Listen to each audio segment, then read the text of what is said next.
What is going on, guys? Matt O'Leary back with another video. Today we're going to talk about Quinnen Williams and why it is not time to panic about our guy Quinnen Williams. You guys know the drill. Make sure to follow along on social media, and also you can call into the Just Jets podcast in order to get your questions answered. So the voluntary off-season workout portion of the off-season is here, and Quinnen Williams did not show up today. The reason, one, it's voluntary, and number two, he does not have a contract. He is entering his fifth year. He doesn't have a new contract, I guess we should say. He's entering his fifth season. He's under the fifth-year option that will pay him $9.6 million for this upcoming season. Now, that is significantly under market value for how he's played through the first 4 years of his NFL career, and more specifically, significantly undervalued for what he was last year, which was downright dominant. Quinnen made his first Pro Bowl and also was an All-Pro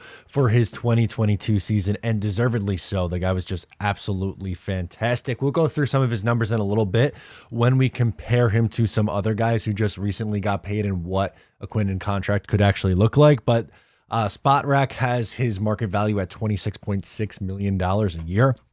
Do I think it's going to get up that high? Probably not, but two guys who just recently got paid at the same position and the same age as Jeffrey Simmons, who got a 4-year $94 million deal, $23.5 million AAV, and Deron Payne, who got a 4-year $90 million deal, which is $22.5 million AAV. I would assume somewhere between 23 and 25 million AAV is what you're looking for. If it's a 4-year deal, 4 for 100, just keep it plain round numbers. I think that is probably more than likely the ballpark that you're going to be working with for Quinnen Williams. Now, how does he compare to those two guys who got pretty nice contracts for themselves? In terms of sacks, Quinnen led the way of those three with 12 last year. Simmons had 7.5.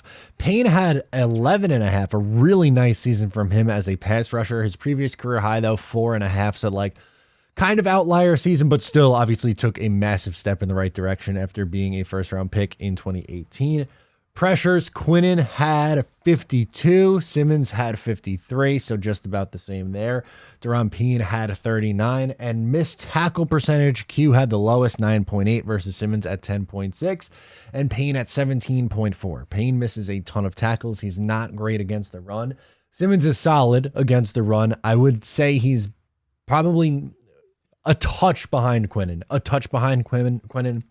As a pass rusher, they're pretty close to even. This past year, obviously, Q was much better. The year prior, I thought Simmons was slightly better than our guy Quinnen Williams. So they're about the same as a pass rusher, maybe slight edge Q. But Quinnen, I would say, definitely has the edge as a run stopper. But once again, not a time to panic. It's only April still. If this gets to July and is going into training camp, that's an issue. You have tons and tons of time. Supposedly both sides have, been in contact. They've been negotiating. I would anticipate something getting done before the start of training camp. Probably before June would be my guess. Over the next few weeks, you still have to figure out the Aaron Rodgers thing, so that's going to come first. You still have the NFL draft. I would think after both the NFL draft and Aaron Rodgers is when you will see a Quinnen Williams contract signed. So in the spring, maybe early summer. So again, I'm really not all that concerned with it. But you guys let me know your concern level with Quinnen Williams not having a contract and not being there. Sound off below. Once again, I am Matt O'Leary, and I'll catch you next time.